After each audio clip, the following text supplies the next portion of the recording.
Hello everyone and welcome back. Today we're going to be ranking the Soulsborne game series, every FromSoft Soulsborne game, including Sekiro. Some people think that's not part of the Souls series. I personally do, and as a longtime Souls player, I have a lot of opinions about these games. So we're going to start by order of release, or at least as close to order of release as I can remember, and we'll just go right down the line and we'll talk, I'll give you my mid opinions. So let's start with Dark Souls 1. Dark Souls 1 is an A tier game. Now, I think Dark Souls 1 has a lot of reverence from the community and the fan base, but this game, everyone everyone leaves a vacuum on for its world design, right? Like the interconnectedness, but most of this game isn't like that. Like, yes, you can go a lot of places from Firelink, and like a lot of stuff links back to Firelink, but towards like the latter half of the game, especially when you're killing like Seath and getting the Lord Souls, this game really falls off very hard. There's a lot of like repeat bosses and just not fun areas to go through anymore. And even in the beginning, like Blighttown is not fun to play through. Every time I play through Dark Souls 1, I'm like, ugh, I have to go through Blighttown again. Even with the remaster, like it's just there like this game is a masterpiece, but I think it has too much holding it back in comparison to the other games. And I know I said we were going in chronological order, I just forgot Demon Souls was there. Demon Souls, that's a B tier game. I don't think you're gonna see much of anything in C and D here. Demon Souls was very much, it's very much like they're starting to experiment with the formula, right? Like, I mean, it starts everything, and there's a lot of things in Demon Souls that are really really cool, but when it played in the modern day, it just doesn't hold up as well as Dark Souls.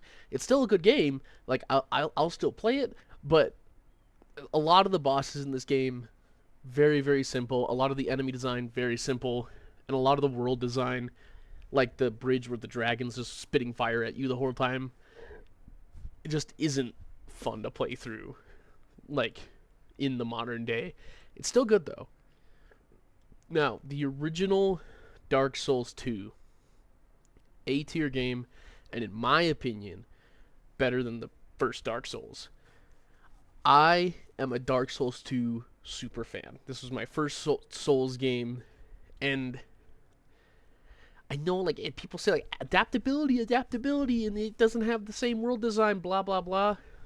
But the original Dark Souls 2 had such a wide variety of interesting areas and places to go and different things to do in that game that it's so peak in my opinion. It's not S tier. We'll get to the S tiers. But Dark Souls 2 has the most bosses, some of the most interesting areas like No Man's Wharf. The world design in that area, oh my gosh, it's just dripping with atmosphere. Like I love this game. Now, Dark Souls Scholar of the First Sin, C tier. As much of a fan as I am of this game, Scholar just wrecks it, ruins it. So many areas in Scholar are just absolutely butchered by, well, people were complaining about our game, so let's just make it more annoying to play through. Like Hyde's Tower of Flame, like it used to be this interesting area where there's these giant guys. There weren't Hyde Knights there. There was no dragon there. It was, the enemies suited the place where it was at. But then they're like, let's put 5 Hyde Knights there, and let's just put a dragon there, so that this whole area is a pain in the ass to go through. It's just Dark Souls 2 Scholar of the First Sin just guts that game completely. In my opinion, it completely strays from the intentional design of the original game, and the whole thing suffers for it. Bloodborne, S tier game. This game, I mean, what am I gonna say that hasn't been said about it? It is dripping with atmosphere. The combat flow and speed is just, mwah, chef's kiss, fluid, and fun. Everything about this game hits. The only thing that's keeping it back is it's trapped on the PS4 right now, and PS5. Like 30 FPS is annoying, but like let's be honest here, it's not that bad. It's not that annoying. You get over it really fast. And then with the PS5's load times, this game oh my gosh, it's perfect. Dark Souls 3.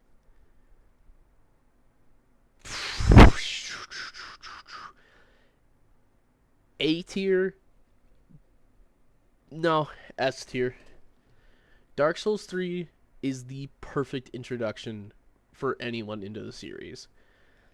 Yes, it's a little bit more linear than the other games. Yes, it's got a little bit like it's got a lot of retreading, but this game has the most fun bosses in the series, in my opinion. Like even over Bloodborne. Like if I were to be stuck fighting the best boss from Bloodborne, which in my opinion is Gehrman, and the best boss from Dark Souls 3, which in my opinion is the Nameless King, I would take the Nameless King just slightly a little bit higher.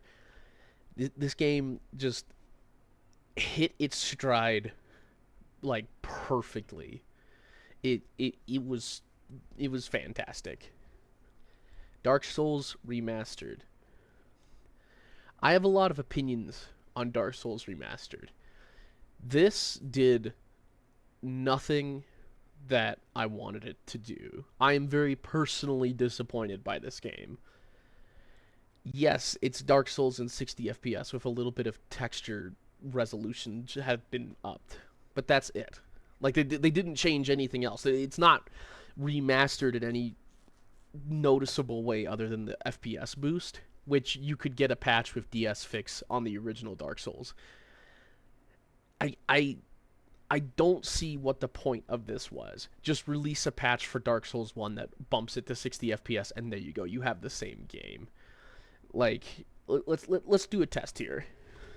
Dark Souls and Dark Souls Remastered side by side.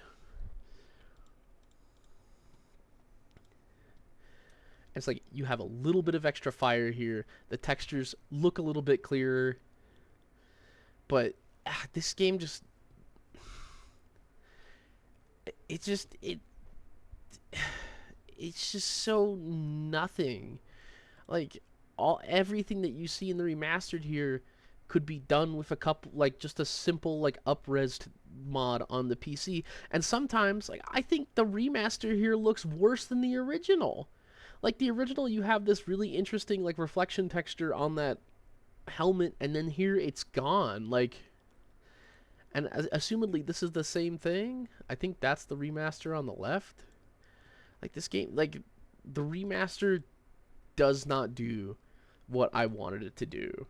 But it is probably the definitive way to play Dark Souls, so I'm going to put it at the top of B. Now Sekiro almost would get S tier from me. Almost would. A lot of people call this a rhythm game. I think it's better than Dark Souls 2 and Dark Souls 1. The problem with Sekiro, for me, is there's no build variety. I would like to go through this game differently. And, like, obviously, there's some things you can do for your build, right? But the lack of, like, it's the hardest one to just go back and play for me because the variety isn't as there as it is with the other games. Like I play this game and I'm like, okay, I'm ready to play the same story over again in almost the exact same way I did the first time. But I like even like a Bloodborne, which I think has less variety than the Souls games. Like Bloodborne, I could use a different weapon, whereas here it's the same thing. But otherwise, the game is sublime. Demon's Souls Remastered. This game, bottom of A. This game does what I wanted the Dark Souls Remastered to do, except for it doesn't really update the gameplay at all, which I would probably be saying I was frustrated if they changed the gameplay. So, take that as you will. But it did absolutely nothing to update some of the dated things about Demon Souls gameplay design. Like, the visuals look fantastic, but the boring bosses are still boring. The boring areas are still boring, and the bad areas are still bad. But having that visual experience makes it much better, in my opinion. Now, here's what's going to be my biggest hot take of this entire video. I think Elden Ring is my least favorite. Not counting like remastered or Scholar of the First Sin, right? Like, of the Soulsborne Akiro Ring games, I dislike Elden Ring the most. I like Elden Ring. In fact, I would say I love Elden Ring. Like, like if we're being honest here, C tier by Souls game standards is like S tier by everything else standards. Like, think of like the best game on any platform. Like, take like Spider-Man PS4. This is like S tier for Spider-Man PS4. This is how much reverence I have for this series, right? But Elden Ring, I think, strays from the core design philosophy of what I enjoy about Souls so much that I just did not have a good time with it both times I played through.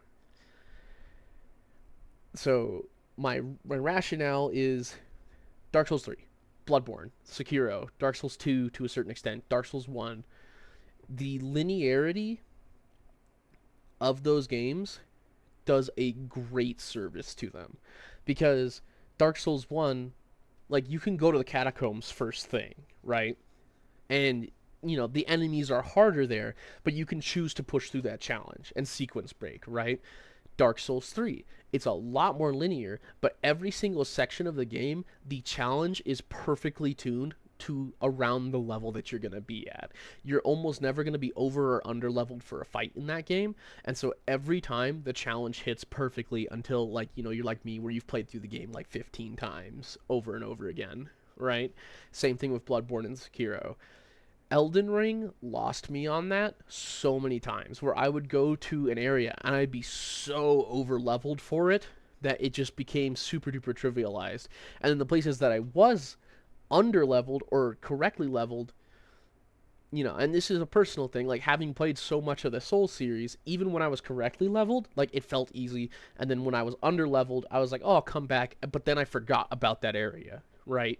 And I would go do other stuff for hours and then come back and then be over leveled for it. The game has some great fights, like Radahn, and I think Renala is a really cool fight, or Malenia. But the problem is, there's only like 12 main bosses in this game, and then by the third, fourth, fifth time I've fought a boss that I found in a dungeon, I'm just so sick of it. I'm like, okay, I fought this guy a billion times. It's got the Dark Souls 1 problem. So that's why it's in B for me.